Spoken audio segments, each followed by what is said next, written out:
Imagine being 18 and already on the path to becoming a millionaire. Sounds far-fetched, right? It might not be. The choices you make with your money right now could mean the difference of over $500,000 by the time you're 65. Turning 18 is a huge milestone.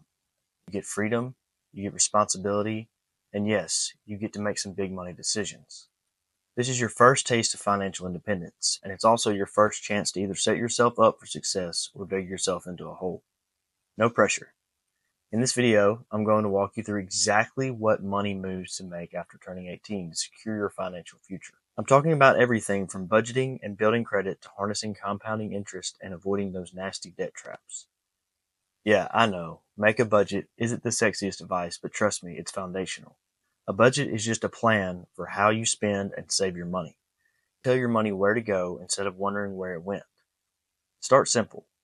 One popular approach is the 50-30-20 rule. Roughly 50% of your income goes to needs, 30% to wants, and 20% to savings or investing. This isn't a hard law, but it's a nice guideline to ensure you're not blowing all your cash on concert tickets and takeout. Use whatever tools work for you, a spreadsheet, a budgeting app, or just a pen and paper. Track what's coming in and what's going out. After a month or two of tracking, you'll start seeing where your money leaks. Maybe it's that $5 coffee every day or impulse buys on Amazon.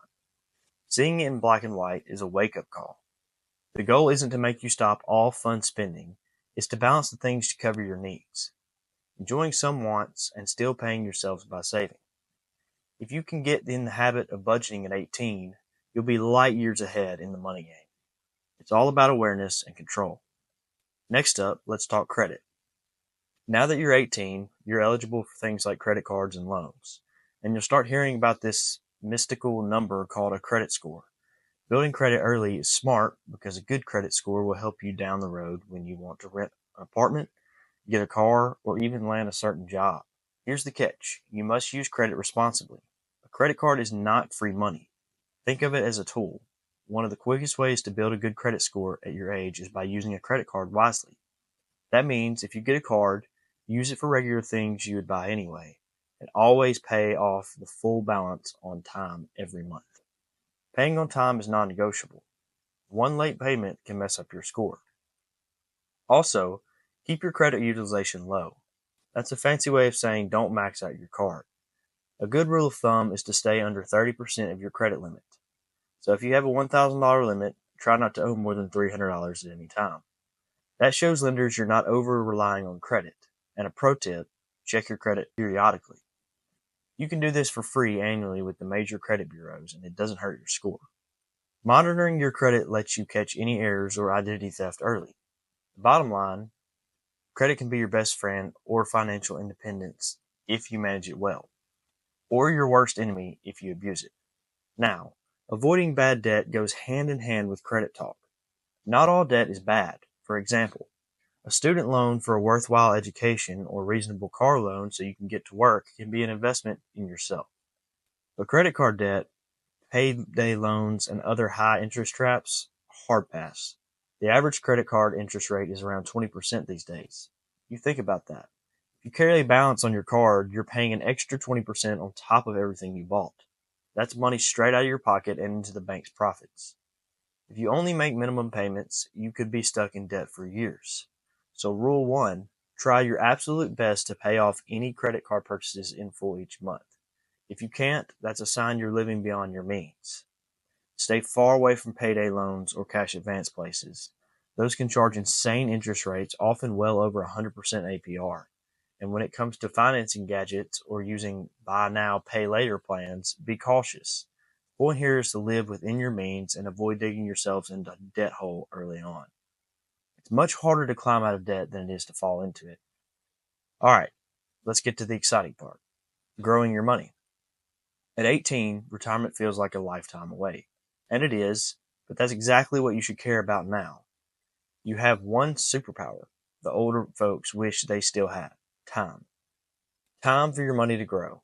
Compound interest is basically the snowball effect.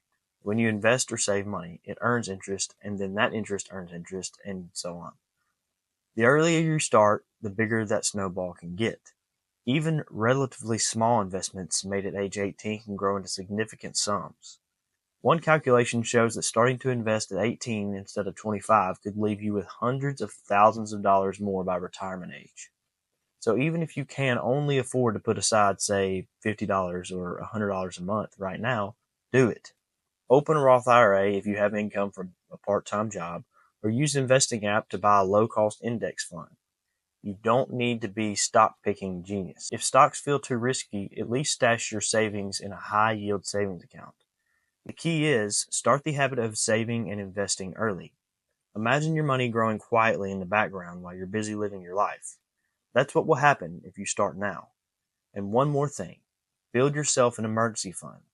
Life happens. Cars break down, people get sick, jobs get lost. Having a financial cushion will help keep a surprise expense from wrecking your life. Aim to save up enough to cover about 3 to 6 months of living expenses in an emergency fund. You don't have to get there all at once. Start with a goal of $500, then $1,000, and keep building. Now, banks and banking. You should have a checking account and a savings account. When you choose where to bank, compare options. Big banks have convenience, but often low interest and higher fees. Credit unions are member-owned and often give better interest on savings and lower loan rates. There are also online banks with low fees. Whatever you choose, make sure you understand the account rules. Avoid monthly maintenance fees, keep an eye on ATM fees, and try not to overdraft. Most banking apps let you set up alerts. Use them. Learn how to use your bank services to your advantage. So to recap, 1. Budget. 2. Build credit. 3. Avoid bad debt. 4. Start investing. 5. Understand your bank accounts and avoid fees. These steps might sound basic, but most people can't do them. Get a handle of them at 18 and you're way ahead. If this helped, like and subscribe to the Privatized Banking Project. Let's build financial independence together.